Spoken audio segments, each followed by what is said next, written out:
नमस्कार दोस्तों, स्वागत है मेरे YouTube चैनल में। आज हम लोग डिस्कस करेंगे इम्पोर्टेंट आर्टिकल, जानेंगे इसको कैसे इजीली हम लोग याद कर सकते हैं और कौन कौन सा आर्टिकल इम्पोर्टेंट है जो कि एग्जामिनेशन में पूछे जाएंगे। तो पार्ट वाइज भी देखेंगे और आर्टिकल भी देखेंगे। तो पार्ट वन में स्टेट एंड यूनियन, इसमें 3 आर्टिकल मेनली याद करना, यह पूछा जाता है। आर्टिकल 1 है इंडिया, यूनियन ऑफ स्टेट है। सेकंड है कि फॉर्मेशन ऑफ स्टेट या फाउंडेशन ऑफ स्टेट में नया स्टेट मतलब बनने का। और तीसरा हो जाता है अगर कुछ नया बना है तो उसका नाम, एरिया चेंज करना या जो भी उसमें चेंजेस होगा स्टेट में, वो थर्ड आर्टिकल में आ जाता है। तो 1 2 3 सबसे आसान है। इसका मैं अलग से वीडियो बनाऊंगा, तो यहाँ से बता देता हूँ कि आर्टिकल 5 से 11 मतलब सिटीजनशिप है। फंडामेंटल राइट के लिए इसका भी 12 से 35, इस पर एक अलग से वीडियो आएगी। पार्ट 4 में देख लेते हैं डायरेक्टिव प्रिंसिपल पे 36 से 51 आता है इधर। और पार्ट 4A जो है वो फंडामेंटल ड्यूटीज को ऐड किया गया था। यहाँ से क्वेश्चन आता है कि 51A आर्टिकल के तहत ये 42nd अमेंडमेंट जो मिनी कॉन्स्टिट्यूशन भी कहते हैं 1976 में। फिर अब देखते हैं कि इंपॉर्टेंट आर्टिकल जो डायरेक्ट क्वेश्चन में पूछे जाते हैं। तो प्रेसिडेंट का पावर और इससे रिलेटेड प्रेसिडेंट का पार्ट से देख लेते हैं। तो आर्टिकल 52 को है प्रेसिडेंशियल पोस्ट को है 53 वोट पोस्ट मिलेगा तो कुछ काम करना पड़ेगा। फिर 54 में है कि उनका इलेक्शन कैसे होता है, कैसे प्रेसिडेंट इलेक्ट होते हैं। अगर इलेक्ट हो गए बाद में उनको हटाना पड़ा तो 61 में इम्पीचमेंट है। और 72 में उनका एक ग्रांटिंग पावर है कि किसी को पार्डन मतलब देना है, माफ क्षमा या दान देना है, तो वो 72 में हो जाता है। आर्टिकल 85 में लोकसभा डिजोल्व कर सकते हैं कोई भी राष्ट्रपति। और 1 2 3 में है ऑर्डिनेंस को वो पास प्रोमोगुलेट कर सकते हैं। और 1 4 3 में है कि वो एससी से सुप्रीम कोर्ट से एडवाइस ले सकते हैं। तो ये कुछ पावर थे वो प्रेसिडेंट के, जो मतलब आर्टिकल जो प्रेसिडेंशियल पावर के अंदर जो आर्टिकल आता है वो। वाइस प्रेसिडेंट के अंदर कौन कौन सा आर्टिकल मतलब उनका पावर हो जाता। तो 63 में पोस्ट वो डिफाइन किया गया वाइस प्रेसिडेंट का। 64 में ये बताया गया कि वो चेयरमैन ऑफ राज्यसभा होते हैं। 66 में उनका इलेक्शन। तो सबसे पहले किसी का भी पोस्ट, उसका वर्क, उसके बाद उसका इलेक्शन, तो ऐसे एक रिलेट करेंगे तो आप लोग याद कर पाएंगे। 67 में रेजिग्नेशन या उनका रिमूवल होता है। प्रेसिडेंट में इम्पीचमेंट होता है इनमें ये। 74 में काउंसिल ऑफ मिनिस्टर होता है। और 75 जो है वो पीएम के पोस्ट के लिए होता है। ठीक है, आगे देखते हैं और important article related to parliament. Parliament तो 79 पार्लियामेंट का डेफिनेशन। 80 में राज्यसभा, 81 में लोकसभा। आर्टिकल 100 एक इम्पोर्टेंट आर्टिकल है। इसमें वोटिंग राइट ऑफ स्पीकर, जिसको याद कर सकते हैं कि 100 को हम लोग दो पार्ट में डिवाइड कर दे 50-50। तो ये स्पीकर जो है वो किसी एक पक्ष में वोट दे सकता है, जिससे याद कर सकते हैं कि 100 जो है वो वोटिंग राइट ऑफ स्पीकर होता है। 105 special right to parliament. 108 joint sitting. 110 money bill. 112 budget. ये इंपॉर्टेंट क्वेश्चन है, यहाँ से क्वेश्चन पूछे जाते हैं। बजट कौन सा आर्टिकल में आता है, तो बजट आता है आर्टिकल 112। आर्टिकल 116 ये भी स्पेशल बिल लेकिन अदर देन बजट। और आर्टिकल 117 ये जो है वो फिनांस बिल। सुप्रीम कोर्ट से रिलेटेड कुछ आर्टिकल देख लेते हैं। तो आर्टिकल 124 सुप्रीम कोर्ट का डिफिनेशन पावर। 131 में बेसिक पावर। 137 में जुडिशियल रिव्यू, तो ये एक इंपॉर्टेंट आर्टिकल आ जाता है, इससे क्वेश्चन आएगा। और 143 फिर वही हो जाता है कि SC can give advice to president, supreme court president को एडवाइस दे सकता है। और 143 के तहत ये भी है कि सुप्रीम कोर्ट से एडवाइस वो ले भी सकते हैं।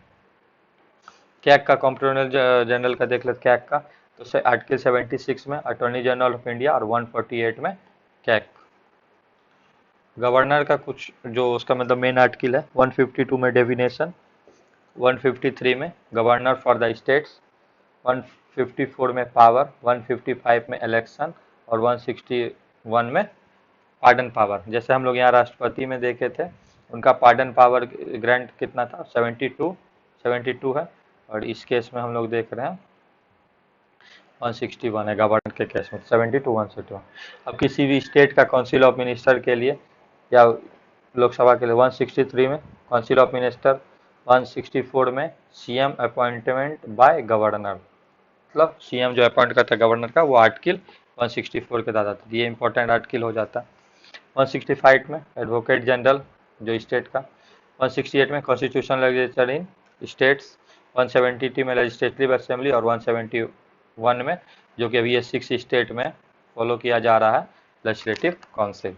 तो यहाँ से भी एक क्वेश्चन आता है कि लेजिस्लेटिव काउंसिल कौन सा आर्टिकल के तहत आता है, तो वो हो जाएगा अनुच्छेद 171। हाई कोर्ट का कुछ अनुच्छेद देखते हैं। तो अनुच्छेद 214 high court for each state, मतलब हर एक स्टेट के लिए एक हाई कोर्ट होना चाहिए। और फिर दूसरा देख लेंगे कि फॉर्मेशन के लिए हाई कोर्ट का 216 और 231 में है कि दो या दो से ज़्यादा स्टेट का मिल के एक हाई कोर्ट हो सकता है। ये किस आर्टिकल के तहत है, तो ये इंपॉर्टेंट हो जाता है, ये आ जाता है आर्टिकल 231। तो कहीं कुछ नहीं है, एक दो बार रिवीजन करने पे याद हो जाएगा। इसका ट्रिक बहुत आसान है, एक दो बार देखने से छोटा छोटा टर्म में मैंने लिख दिया। सेंटर स्टेट रिलेशन के तहत कौन कौन सा आर्टिकल काम करता है, तो 249 law by union government on state list से अगर यूनियन गवर्नमेंट लॉ बनाएगी तो वो 249 के तहत। 262 उतना इंपॉर्टेंट नहीं पर थोड़ा कि 262 river water dispute, 263 inter state council, 266 consolidation fund नहीं, हाँ इंपॉर्टेंट हो जाता है 267 आर्टिकल, ये इमरजेंसी फंड या कॉन्टीजेंसी फंड जो रिजर्व रखा जाता है वो आता है आर्टिकल 267 के अंदर। फिर इसी तरह आर्टिकल 280 इंपॉर्टेंट है finance commission. 312 all India service administrative service जो भी IAS IPS और IFS के लिए, और आर्टिकल 315 ये आ जाता है UPSC इसके अंदर आता है। इलेक्शन कमीशन के अंदर कुछ इंपॉर्टेंट आर्टिकल देखते हैं, तो सबसे इंपॉर्टेंट है 324 इलेक्शन कमीशन। फिर SC ST से रिलेटेड कुछ देखते हैं, तो 330 में रिजर्वेशन इन लोकसभा है, 332 में रिजर्वेशन इन लेजिस्लेटिव असेंबली है, तो ये स्टेट के लिए हो गया, ये सेंटर के लिए हो गया। फिर 335 में सर्विस रिजर्वेशन है, तो यहाँ से भी है कि किस तहत उन लोगों को रिजर्वेशन दिया जाता है। 338 के तहत SC आयोग या कमीशन इसके अंदर आ जाता है। 338 एक ST आयोग कमीशन, SC ST 338 है। 331 में reservation to Anglo Indian in Lok Sabha, और 333 में to Anglo Indian legislative assembly. फिर ये स्टेट के लिए हो गया और ये सेंटर के लिए हो गया। मतलब 340 OBC कमीशन, तो इससे हम रिलेट करेंगे 338 SC कमीशन, 338 है ST कमीशन, और 340 में OBC कमीशन।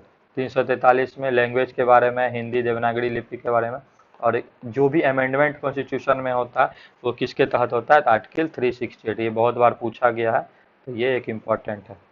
तो ऐसे करके आप एक बार इसको रिवीजन करेंगे तो most of the important article इसमें डिस्कस कर दिया गया, तो आपको याद आ जाए। वीडियो देखने के लिए धन्यवाद, बाय।